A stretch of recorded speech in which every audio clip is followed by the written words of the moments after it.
At Starbound, we tell stories the human way, not with artificial voices or AI slop. In the end, what's HFY without humanity? Subscribe to keep it this way. My name's GeneralG. Let's begin. The flame of war had long since been ignited, and now the galaxy was split between two huge factions. One that wanted to convert every single star into giant computers in the pursuit of immortality, and another who wanted to halt progress for a long while, allowing life to develop its full potential everywhere it was possible. Nahir, one of the representatives of the cautious faction, was staring at the analyses of the most recent war reports, and drawing the inevitable conclusion their side was losing and there was little they could do to change it. No! The word tore from Nahir's throat, echoing against the empty walls of the analysis room. His voice was heavy. There was no one there to hear him, no one to witness the moment when the truth became too heavy to bear in silence. His long purple head tentacles, normally draped elegantly over his shoulders in careful arrangement, swung wildly as he shot up from his chair. The movement was so sudden that the chair toppled backward, clattering against the metal floor, punctuating his denial. His yellow eyes were already moving, already calculating, already coordinating with his fingers before his conscious mind had fully processed what he was doing. He rushed to the nearest comm station, his legs carrying him in long, looping strides across the analysis room. His tentacles streamed behind him like desperate banners.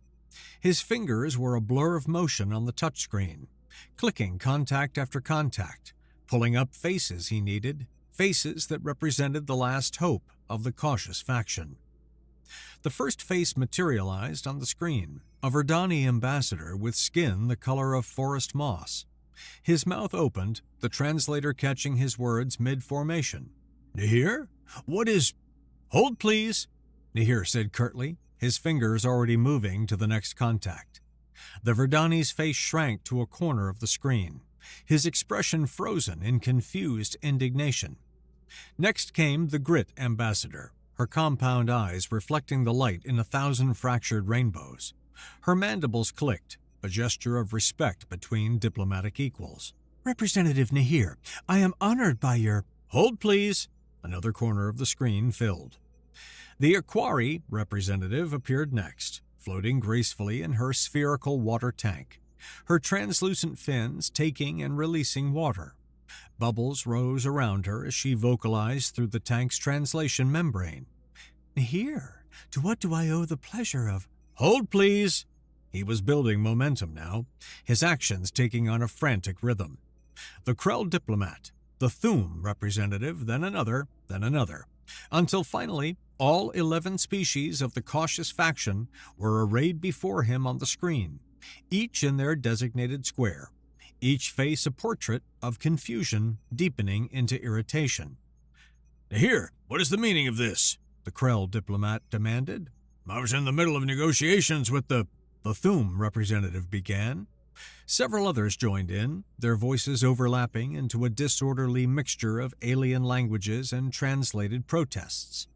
The Aquari representative was making broad gestures in her tank, water sloshing against the transparent walls. The Silvari envoy was flickering between states with increasing rapidity.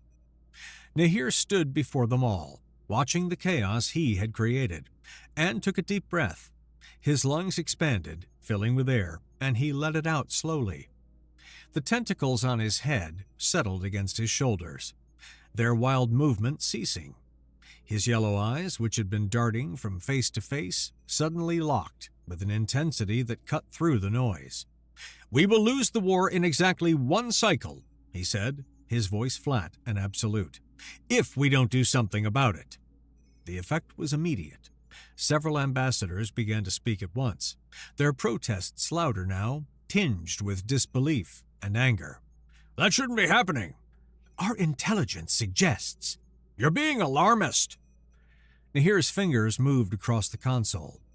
Data streamed from his terminal to theirs, flooding their systems with reports, analyses, projections, battle statistics, resource depletion charts, territory loss maps, casualty figures.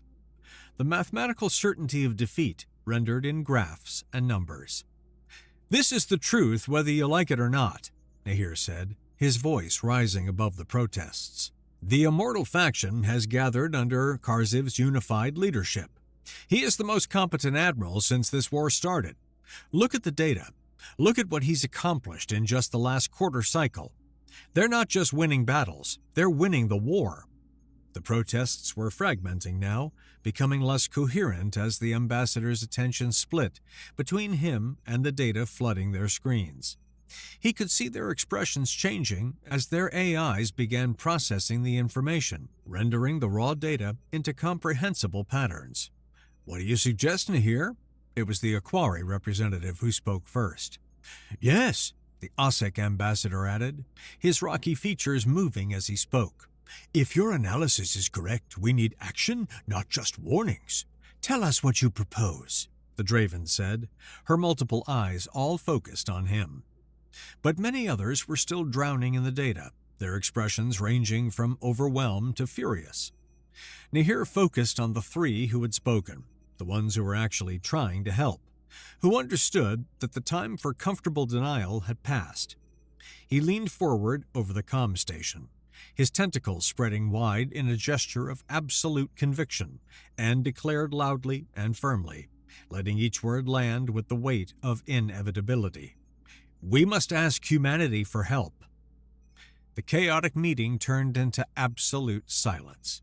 It was as if someone had reached into the fabric of space itself and stilled every vibration, every movement.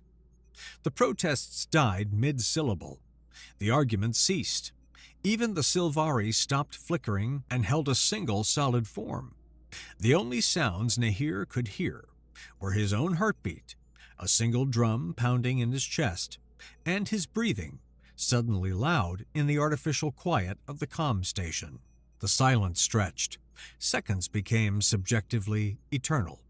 Nahir watched the faces on the screen, saw shock, saw confusion, saw in some cases something that might have been hope.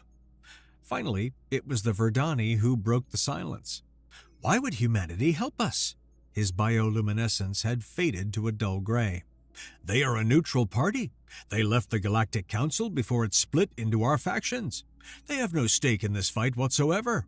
Why would they risk their ships, their people, for a war that isn't theirs?" Nahir had expected this question. He had spent the lonely hours in the analysis room, staring at the projections of defeat, thinking through every possible objection.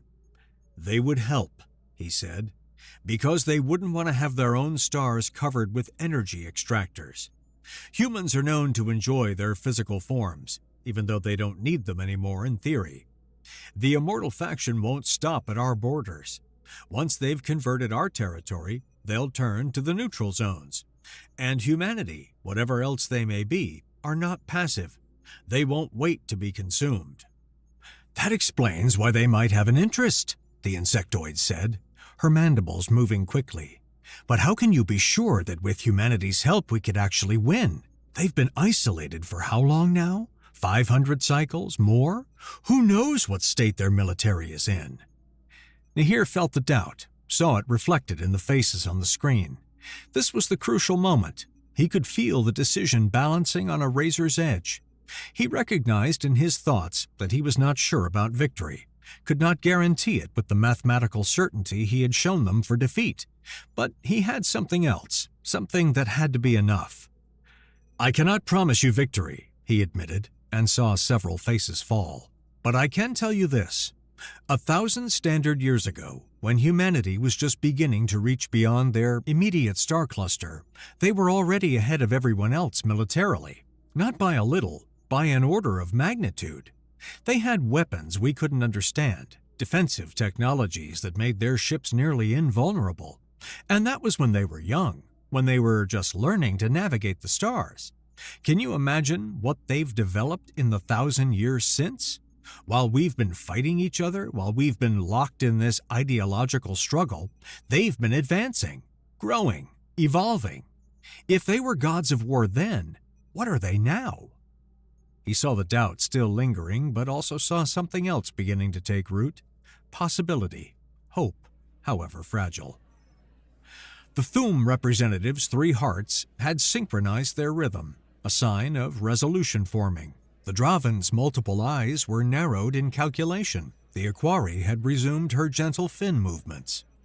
"We should vote," the Equari said, her voice cutting through the murmurs of conversation that had begun. "This is too important for one representative to decide, even in an emergency." Nahir nodded. "Yes, let's vote. But remember, every moment we delay, Karziv gets stronger. The immortal faction grows. Our window for action closes." The vote was called. One by one, the ambassadors registered their decision, their faces appearing with colored indicators beside them. Green for approval, red for denial, yellow for abstention. Green, green, yellow, green, green, green, green, green, yellow, green, green. 9 in favor, 2 abstentions. None opposed. It was enough. It was more than enough. "Then it's decided," Nahir said, feeling something like relief wash through him. But before he could continue, the Ossic ambassador spoke. "You brought this to us, Nahir. You've seen the data more clearly than any of us. You understand what's at stake." His rocky features cracked into what might have been a smile in his species. "You should be the one to make contact with humanity. You'll know what to say, what to ask for. Will you do this?" Nahir's tentacles went still. He hadn't expected this, but as soon as it was said, he knew it was right. He had started this. He should see it through. "Yes," he said simply. "I'll contact them." 2 days had passed. Nahir stood alone in the biggest docking bay of their alliance, a cavernous space designed to accommodate entire battle fleets, and felt very small. The silence was different here than it had been in the comms room. There, it had been the silence of shock, of decisions hanging in the balance. Here, it was the silence of vast emptiness, of waiting, of space held in reserve for something momentous. The negotiation with humanity had gone well, surprisingly well, almost disturbingly well. When he had transmitted his request through the ancient diplomatic channels that had been dormant for half a century, he had expected delays, negotiations, cautious diplomatic back and forth. Instead, he had received a response within hours, brief, almost casual. "Send us the coordinates. We'll meet you there and head straight to the battlefield. This problem you've described, we'll solve it." That had been it. No discussion of terms, no negotiations about payment or territory or post-war arrangements, just simple acknowledgement and acceptance. It had left Nahir feeling both elated and slightly unsettled. Why were they so willing? Why so confident? The questions had chased themselves through his mind during the 2 days of preparation. He looked around the docking bay again, his yellow eyes tracking across the massive space. It was the largest facility the cautious faction had, capable of holding 200 standard cruisers with room to spare. He had personally arranged for every single ship to be removed, creating an enormous empty space. The logic had seemed sound at the time. The human fleet would need room. They would arrive in force, multiple vessels, perhaps hundreds of them given the scale of the task ahead. Better to provide too much space than too little. But now, standing in this echoing emptiness, he felt the first stirrings of doubt. What if they didn't come at all? What if the acceptance had been some kind of elaborate joke, humanity's way of mocking the galaxy that had left them behind? He imagined explaining to the Council that he had cleared the primary docking bay, displaced dozens of ships, disrupted the entire fleet organization, all for nothing. The embarrassment would be crushing. His political career would be over. Worse, the opportunity to save their faction would be lost, squandered on his arrogant certainty. Time passed with the peculiar elasticity of anxious waiting. Minutes felt like hours. He checked the chronometer repeatedly, watching the numbers change with agonizing slowness. The appointed meeting time came, then passed. 5 minutes late, 10, 15. Nahir's tentacles had begun to curl with anxiety when finally, blessedly, his communicator chirped. The voice of the docking bay controller crackled through. Representative Nahir, we're recording spatial distortion. Something's emerging from hyperspace. Close proximity. Should be visual in moments. Relief flooded through him. They had come. They were here. Humanity had kept their word. He turned toward the bay's massive opening, the force field that held atmosphere in while allowing ships to pass shimmering in his vision. The spatial distortion manifested as a ripple in space, like heat haze made visible. And then a ship emerged, a single ship. Nahir squinted, his yellow eyes straining to see beyond it, to spot the rest of the human fleet that must be following.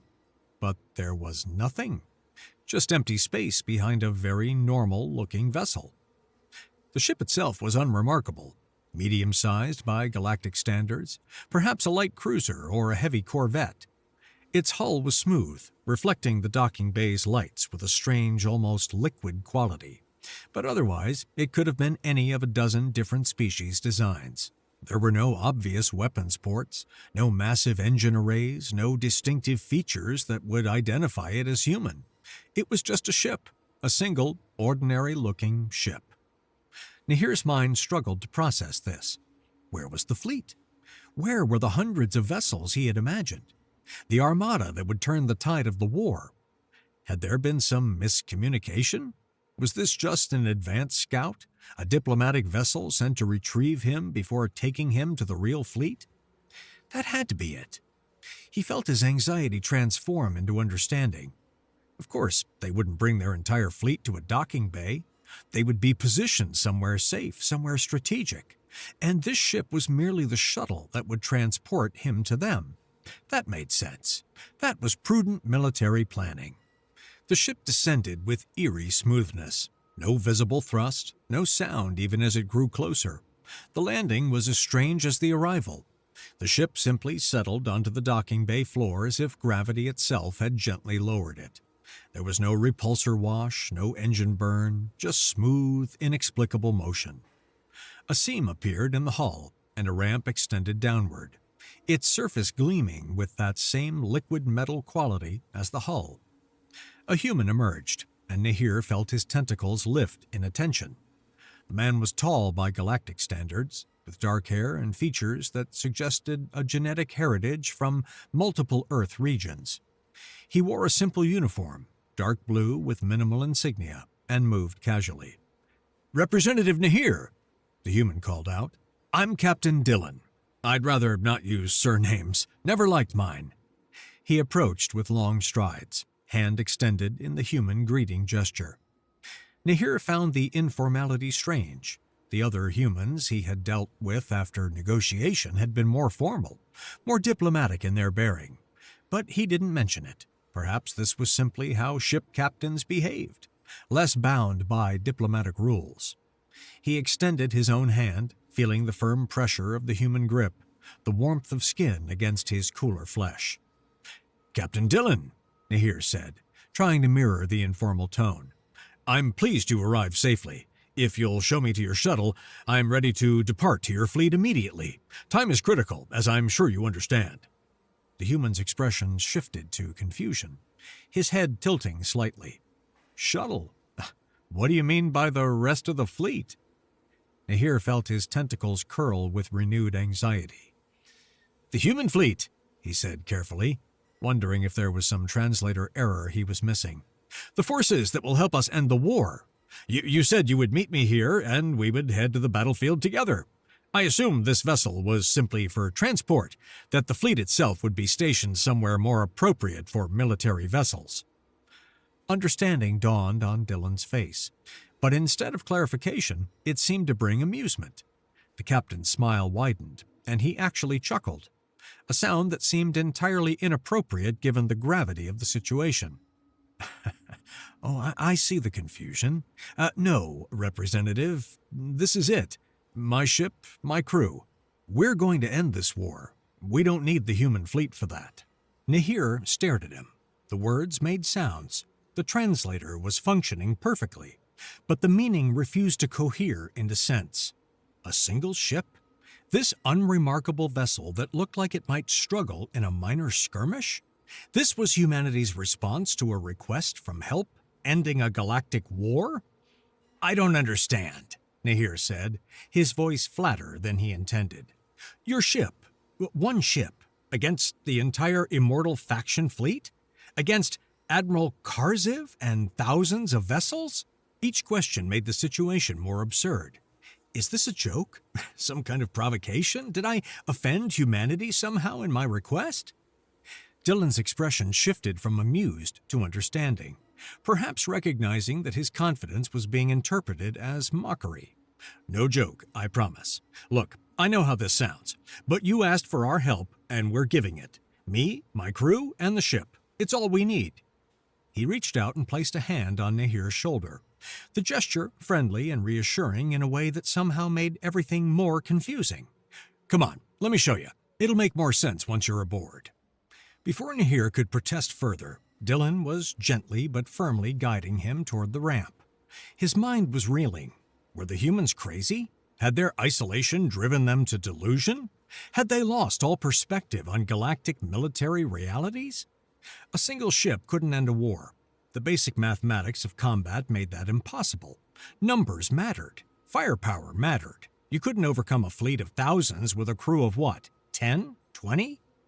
But he allowed himself to be led, partly because he had no better option, partly because the captain's confidence was so absolute that it created its own gravity. As they approached the ramp, something caught Nahir's attention, the first clue that perhaps he was missing something fundamental. The ramp beneath his feet felt wrong. Not wrong in a bad way, but strange. Solid, yet not quite solid. As he walked on it, he could feel a slight give, as if he were stepping on something with the consistency of firm gel rather than metal. He looked down, watching his feet make contact with the surface, and saw something impossible. The texture of the ramp was flowing, rippling subtly outward from each footfall, like water responding to dropped stones. They reached the top of the ramp, crossing the threshold into the ship's interior. Behind them, Nahir heard a sound like liquid being poured, soft and somehow organic. He turned and watched as the ramp began to liquefy, its solid metal form flowing upward and inward, retracting into the hull. Within seconds, there was no ramp at all.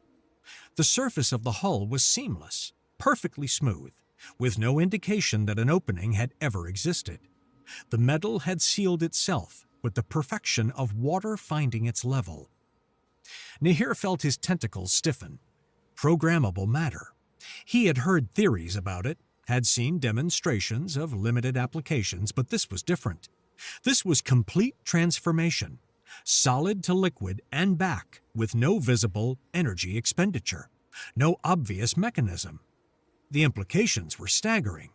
If they could do this with their own hull, what else could they do? Hello, Starbound listeners, this is GeneralG. I would like you to click the like button. That's all I want you to do. As you know, on social media, everything depends on likes and clicks and follows and friends.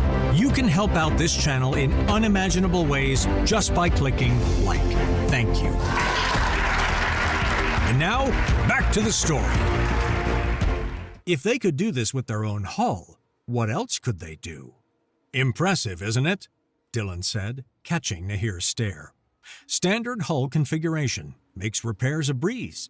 Also means we don't have any weak points from mechanical joints. Come on, let me show you the bridge.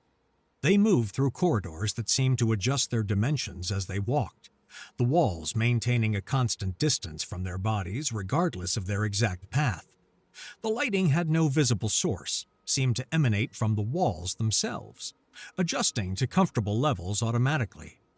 Everything was smooth, flowing, organic in a way that ships simply weren't supposed to be. Then Dylan opened a door, and they stepped onto the bridge. Nahir stopped dead. His tentacles went rigid with shock. There were 4 humans at their stations. Just 4. 4 humans in ergonomic chairs arranged in a semicircle around a central captain's seat. No rows of tactical officers, no backup crews, no redundant systems with multiple operators. Just 4 people managing what appeared to be an entire starship. 3 males and 2 females, he noted automatically. Dylan made 5 total. 5 crew members. 5 people to end a galactic war. The absurdity of it crashed over him like a wave. This wasn't just confidence, this was insanity. This had to be some elaborate deception, some test of their resolve or desperation. "Everyone, this is Representative Nahir," Dylan announced cheerfully, as if introducing a guest at a social gathering rather than briefing his crew on a mission of existential importance. "Nahir, this is my crew." A woman with copper-colored skin and intricate braided hair looked up from her navigation console, her dark eyes assessing him with quick intelligence. "I'm Kaija," she said with a slight nod. "Navigation." A pale man with stark white hair raised a hand from the weapon station. "Thorn, tactical." The other woman, smaller and with features suggesting East Asian heritage, smiled warmly from the engineering console. "Lieutenant Voss, I keep this beautiful beast running." The third man gave a 2-fingered salute from the communication station. "Jean Okoye, comms and sensors. Pleasure." 4 names, 4 faces. 4 people who apparently believed they were sufficient to accomplish what hundreds of thousands of soldiers had failed to do. Nahir wanted to laugh, or scream, or both. Before he could formulate a response, before he could begin to explain how utterly, catastrophically inadequate this force was, Dylan settled into the captain's chair. "Kaja, take us to the front line. Full speed." "Captain, wait!" Nahir began, his voice rising with urgent protest. The universe bent. There was no other way to describe it. Space itself seemed to fold. Reality twisted, and Nahir's inner ear rebelled against the impossible geometry of what was happening. Colors that shouldn't exist flashed at the edges of his vision. His tentacles writhed involuntarily, and then, just as suddenly, everything stabilized. Through the main viewport, he saw the familiar distortion patterns of hyperspace, the not-quite colors of impossible depths that indicated faster-than-light travel. But that was impossible. They were inside the docking bay. Ships didn't enter hyperspace from inside stations. The gravitational interference would tear both the ship and the station apart. You had to clear the gravity well, achieve minimum safe distance, align your hyperspace generators. It was basic physics, fundamental principles of FTL travel. Nahir staggered to a console, gripping it for support. The docking bay. Words failed him. The universe had violated its own rules. Dylan looked at him with genuine surprise. "Why would we waste time undocking first?" he said, as if Nahir had questioned why they bothered to breathe. "This has been standard procedure for ship deployment for the last 200 years. Emergency deployment protocol. Get where you need to be immediately from wherever you are." The crew was murmuring among themselves. Thorn turned in his chair, his white hair almost glowing in the bridge lighting. "Boss, I think he didn't know we could do that." "Don't be ridiculous," Voss said. "Every advanced civilization must have developed local space translation by now. It's basic field manipulation." "Maybe they use a different method," Kaja suggested, her tone uncertain. "Different approach to the same problem?" Zhen was shaking his head. "Check the database before we left. According to our intelligence, galactic standard is still to achieve minimum safe distance before FTL engagement. They actually waste time burning out of gravity wells." "That's..." Thorn paused, searching for words. "That's hard to believe." "Focus, people," Dylan said, though his tone was amused rather than sharp. "We'll have time to marvel at technological divergence later. Right now, we have a war to end." Nahir felt like his understanding of reality was crumbling. These humans, isolated for 50 cycles, were so far beyond galactic standard that they couldn't even conceive of the limitations everyone else worked within. They were detached not just politically from the Galactic Council, but fundamentally, operating on principles the rest of the galaxy had never discovered, or perhaps couldn't discover. The thought crystallized. They were crazy. Not insane, but crazy.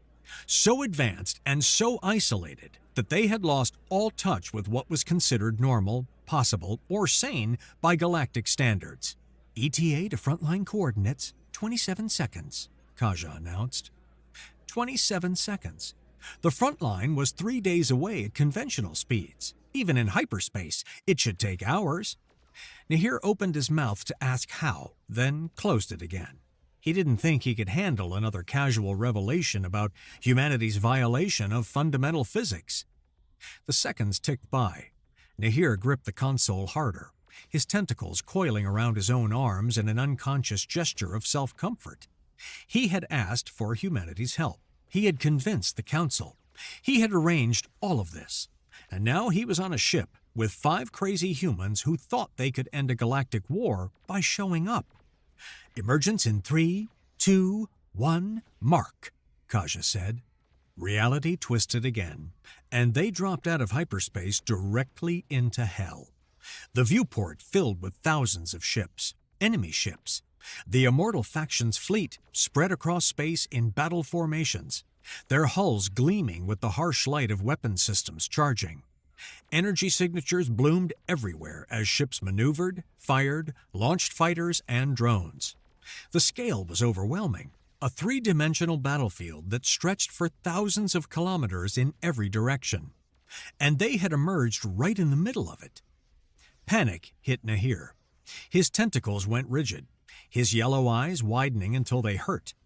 Every instinct screamed that they were about to die. "You're crazy!" The words tore from him. "We need to get away! We're surrounded! They'll destroy us in seconds!" Warning indicators were already flashing on multiple screens. Hundreds of enemy ships were locking weapons. Missiles were launching, streams of them, leaving trails of fire as they accelerated toward this new, unexpected target. Energy weapons were pivoting on their turrets. Targeting solutions were being calculated and locked. Dylan looked at him with something like confusion, as if Nahir had just made an incomprehensible statement. "Why are you panicking?" He asked it genuinely, as if their imminent destruction wasn't obvious. "We just need to use Phantom mode. We'll be fine." "Phantom mode?" Nahir heard himself say, his voice high and strained. Had he spoken out loud? His mind was fragmenting under the stress, unable to process the casual dismissal of their impending death. Dylan smiled and placed a hand on Nahir's shoulder again, the gesture somehow reassuring despite everything. "Show him," he said to his crew. "Yes, boss," they chorused, and their fingers moved across their consoles. Something changed. Nahir couldn't see it, couldn't point to exactly what was different, but he felt it in his body. The air felt strange, thicker somehow, or perhaps thinner. Physics itself seemed to be looking at them differently.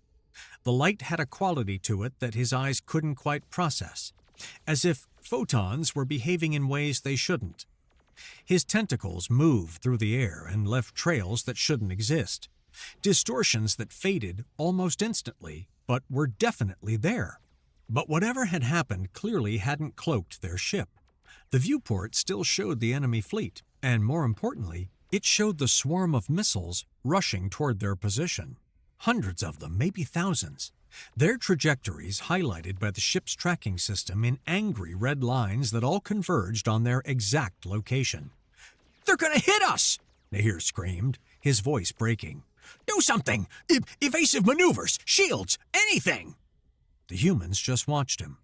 All 5 of them had turned in their seats, their expressions ranging from curiosity to sympathy.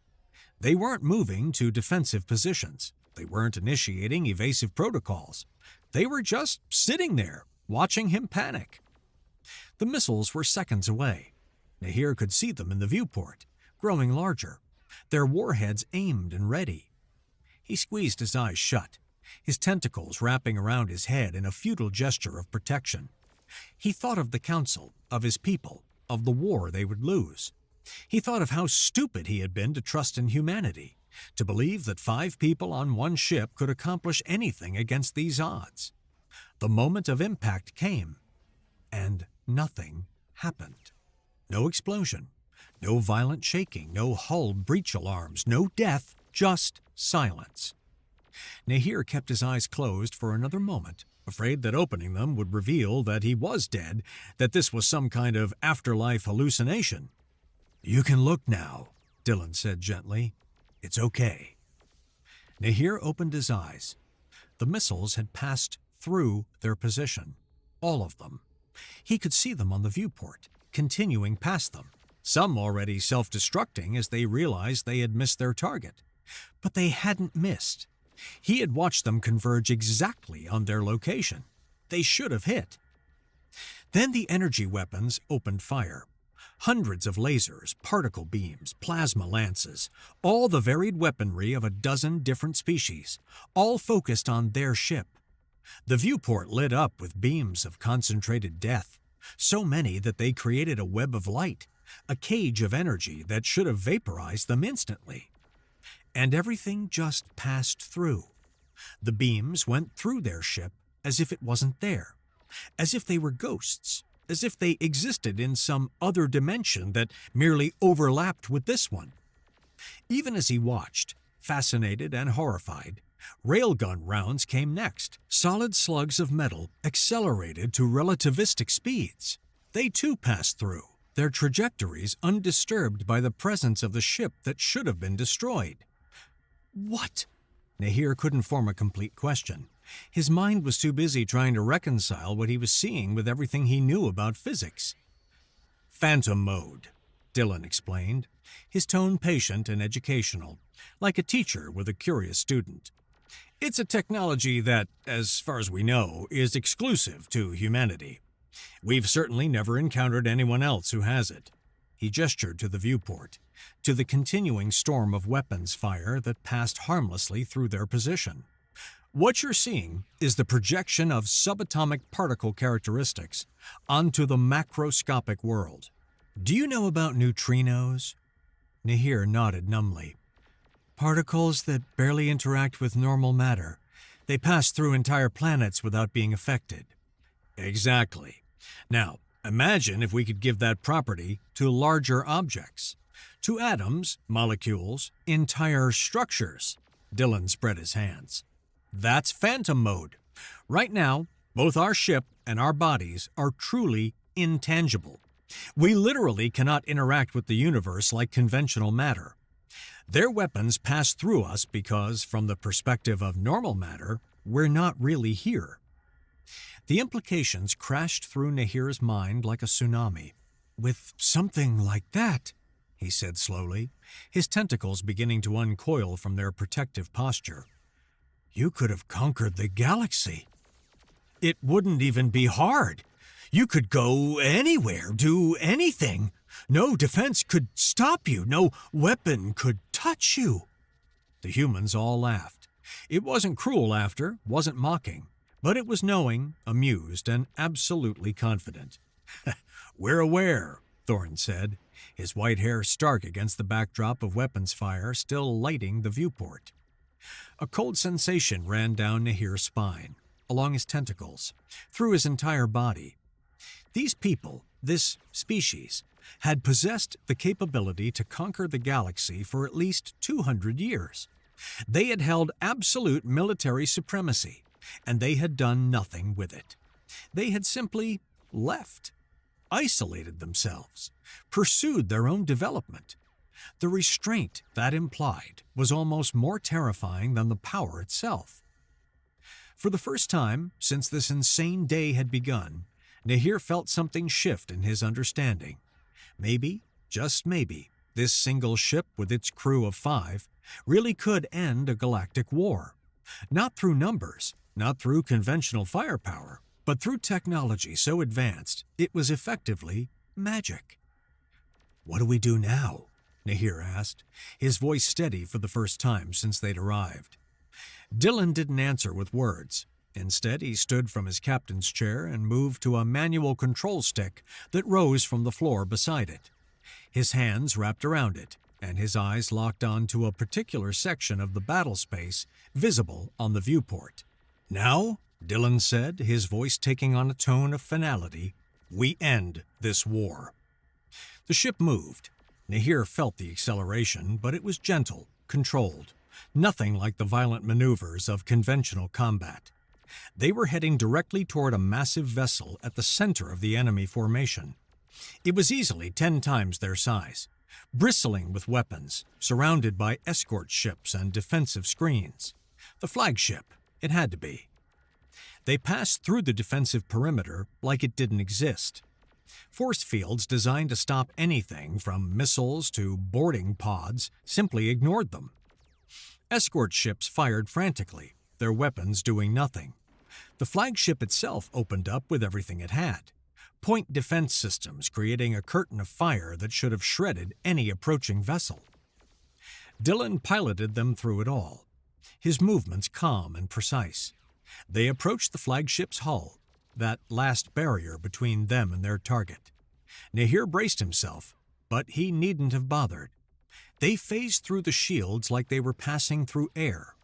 The hull, meters of reinforced armor designed to withstand antimatter warheads, offered no more resistance than a soap bubble. And then they were inside the enemy flagship, their bridge occupying the same space as the enemy's bridge, the two realities overlapping in a way that made Nahir's eyes hurt to process. And there he was, Admiral Karziv himself, a Korthian, bipedal and imposing, his red skin marked with the ceremonial scars of his rank. 6 horns crowned his head in a formation that spoke of genetic nobility. 4 eyes, arranged in a square pattern on his face, were all wide with shock, staring at the impossible sight before him. His crew was equally stunned. Some had frozen at their stations. Others were backing away from the apparition that had materialized in their midst. A few were reaching for weapons with trembling hands. The scene had a quality of surrealness. 2 ships occupying the same space. 2 crews visible to each other but unable to interact, separated by the wall of phantom mode. Dylan carefully walked to a storage compartment behind his captain's chair. He opened it with the same casual behavior he'd shown throughout this entire insane mission, reached inside, and pulled out a handgun. It was sleek, probably human-made, with no visible power source or ammunition port. He checked it quickly, then turned toward Admiral Karziv. He raised the weapon, he aimed, and he fired. The shot was a spike of light, gone in an instant. But unlike everything else in phantom mode, unlike the humans and their ship that existed in a state of intangibility, the energy bolt was solid, real. It slammed into the flagship's communications console with a flash of sparks and the scream of melting circuits. The station exploded in a shower of debris, and suddenly the enemy bridge crew was moving, panic overriding shock. Weapons appeared from everywhere. The crew of the flagship, highly trained and combat experienced, reacted with admirable speed. Sidearms, backup rifles, emergency weapons lockers, all were accessed in seconds. Dozens of weapons were aimed at the humans, at Dylan in particular. And then they fired. Energy beams, projectile rounds, plasma charges. The air filled with weapons fire from every angle. The humans just stood there, smiling. Every shot passed through them as harmlessly as the missiles and ship weapons had. The enemy crew fired and fired and fired, their panic increasing with each ineffective attack, until their weapons overheated or ran dry. Minutes passed. The flagship crew was panting, sweating, staring at the impossible beings that stood in their midst. Some weapons had been dropped, others were held in nerveless fingers. The reality of their situation was sinking in. They were fighting something they couldn't touch, couldn't harm, couldn't even understand. Dylan waited for the shooting to stop completely. Then, in the ringing silence that followed, he spoke. His voice was calm, pleasant even, as if he were making a simple inquiry. "So, will you guys surrender?" Karziv stood at his command station, his 4 eyes staring at the human captain. His mandibles worked soundlessly for a moment before he found his voice. "What are you?" "We're the people who are ending this war," Dylan replied simply.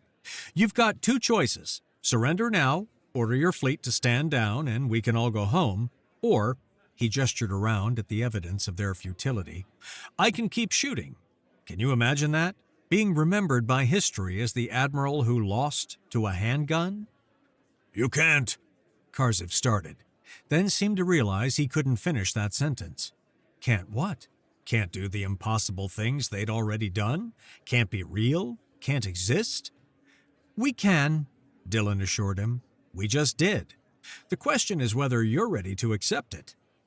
Nahir watched as the Admiral's 4 eyes moved from Dylan to the rest of the human crew, to their ship that occupied the same space as his own, to the destroyed communications console that proved they could touch his world even if he couldn't touch theirs. He saw the moment when acceptance came, when the reality became undeniable. Karziv's shoulders slumped. His horns dipped forward in a gesture of submission, universal among his people. "I surrender," he said quietly, then louder to his crew. "Stand down! All ships, cease fire! Transmit general surrender." And that was how the Galactic War ended. Not with a massive fleet engagement, not with a climactic battle that would be remembered in songs and histories, but with a single ship, built by a species who had reached the stars long ago, whose understanding of applied science was so far beyond everyone else that it seemed like sorcery. 5 humans on 1 vessel, with technology that made them untouchable, unstoppable, inevitable. Nahir stood on the bridge of the human ship, surrounded by people who had just casually accomplished the impossible, and thought about what he would tell the Council. How did you explain that humanity hadn't conquered the galaxy not because they couldn't, but because they simply hadn't wanted to? How did you convey that the galaxy's greatest military powers were children playing with toys compared to a species that could reshape the fundamental rules of reality? He didn't have answers. But as he watched Admiral Karziv transmit the surrender order, as he saw thousands of ships power down their weapons on the tactical display, he knew one thing for certain: the galaxy would never be the same again. Humanity had reminded everyone that they existed, and that might be the most terrifying development of all. Dylan turned to him, that easy smile still on his face. "So, Representative Nahir, mission accomplished. Need a ride home?" Nahir's tentacles swayed with something between amusement and existential dread. "Yes, Captain. I believe I do."